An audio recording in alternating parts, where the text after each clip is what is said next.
India Australia మధ్య జరగాల్సిన 5 T20 మ్యాచ్ల సిరీస్లో తొలి మ్యాచ్ వర్షం కారణంగా క్యాన్సిల్ అయింది. ఇక ఈ మ్యాచ్లో టాస్ ఓడి తొలుత బ్యాటింగ్ చేసిన team India Shubman Gill and captain Suryakumar Yadav మరుపు షాట్లతో చెలరేగిపోయారు. కేవలం 9.4 ఓవర్లలోనే టీమిండియా ఒక వికెట్ నష్టానికి 97 పరుగులు చేసింది. సూర్యకుమార్ యాదవ్ అండ్ శుభ్మాన్ గిల్ తొలి వరుస విరామం తర్వాత గేర్ మార్చి దూకుడుగా ఆడడం స్టార్ట్ చేశారు. వారిద్దరూ కలిసి ఆసీస్ బౌలర్లను లక్ష్యంగా చేసుకుని బౌండరీలు, సిక్సర్లతో విరుచుకుపడ్డారు. అయితే టీమిండియా ఇన్నింగ్స్ 9.4 ఓవర్ల వద్ద ఉండగా మళ్లీ భారీ వర్షం స్టార్ట్ అయింది.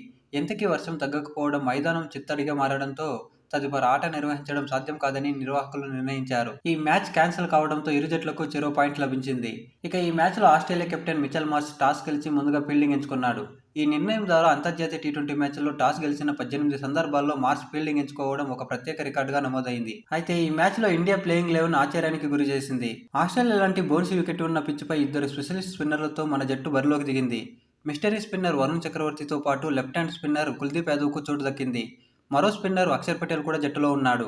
ఆసియా కప్లో ఉపఖండపు పిచ్చులు కావడంతో ముగ్గురు స్పిన్నర్లను ఆడించడంలో అర్థం ఉంది, కానీ ఫాస్ట్ బౌలింగ్కు అనుకూలించి ఆస్ట్రేలియా గడ్డపై ముగ్గురు స్పిన్నర్లు ఆడించడం ఆశ్చర్యానికి గురి చేసింది. ఇక ముగ్గురు స్పిన్నర్ల వ్యూహాన్ని పక్కన పెడితే అంతకంటే షాకింగ్ న్యూస్ మరొకటి ఉంది. అదేంటంటే ఫాస్ట్ బౌలర్ హర్షదీప్ సింగ్ కు తుది జట్టులో స్థానం ఇవ్వకుండా హర్షిత్ రాణాకు చోటు కల్పించారు. హర్షదీప్ సింగ్ టీ20లో అరంగేట్రం చేసినప్పటి నుంచి నిలకడగా రాణించడంతో పాటు ఇండియా తరఫున పొట్టి ఫార్మెట్లలో టాప్ వికెట్ టేకర్గా ఉన్నాడు. మరోవైపు హర్షిత్ రాణాకు పెద్దగా అంతర్జాతీయ అనుభవం లేదు. అయినప్పటికీ హర్షదీప్ సింగ్ ను పక్కన పెట్టి హర్షిత్ రాణాకు ఛాన్స్ ఇవ్వడం ఆశ్చర్యానికి గురిచేస్తుంది. హర్షిత్ రాణా బౌలింగ్ చేయడంతో పాటు బ్యాటింగ్ చేయగల సామర్థ్యం ఉండడంతో హర్షదీప్ సింగ్ ను పక్కన పెడుతున్నారు. ఇక ఈ మ్యాచ్ లో కెప్టెన్ సూర్యకుమార్ యాదవ్ అద్భుతమైన రికార్డును తన ఖాతాలో వేసుకున్నాడు. స్టార్ బ్యాటర్ సూర్యకుమార్ యాదవ్ అంతర్జాతీయ టీ20 క్రికెట్లో 150 సిక్సర్ల మైలురాయిని అధిగమించాడు. ఈ ఘనత సాధించిన భారత ఆటగాళ్లలో రోహిత్ శర్మ తర్వాత స్థానం సూర్యకుమార్ యాదవ్కే కావడం విశేషం.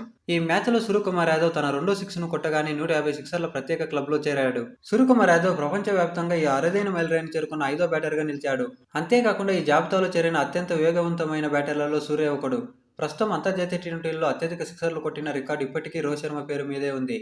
రోహిత్ శర్మ 205 సిక్సర్లు కొట్టాడు. ఇక ఈ జాబితాలో మొదటి స్థానంలో రోహిత్ శర్మ 205 సిక్సర్లు, మహమ్మద్ వసీం 187 సిక్సర్లు, మార్టిన్ గుప్టిల్ 173 సిక్సర్లు, జోస్ బట్లర్ 172 సిక్సర్లు, 5వ స్థానంలో సూర్యకుమార్ యాదవ్ 150 సిక్సర్లతో ఉన్నాడు. ఇక భారత్ తరపున రోహిత్ శర్మ, సూర్యకుమార్ యాదవ్ తర్వాత విరాట్ కోహ్లీ 124 సిక్సర్లు మాత్రమే 100 కంటే ఎక్కువ టీ20 సిక్సర్లు కొట్టిన ఆటగాళ్లు.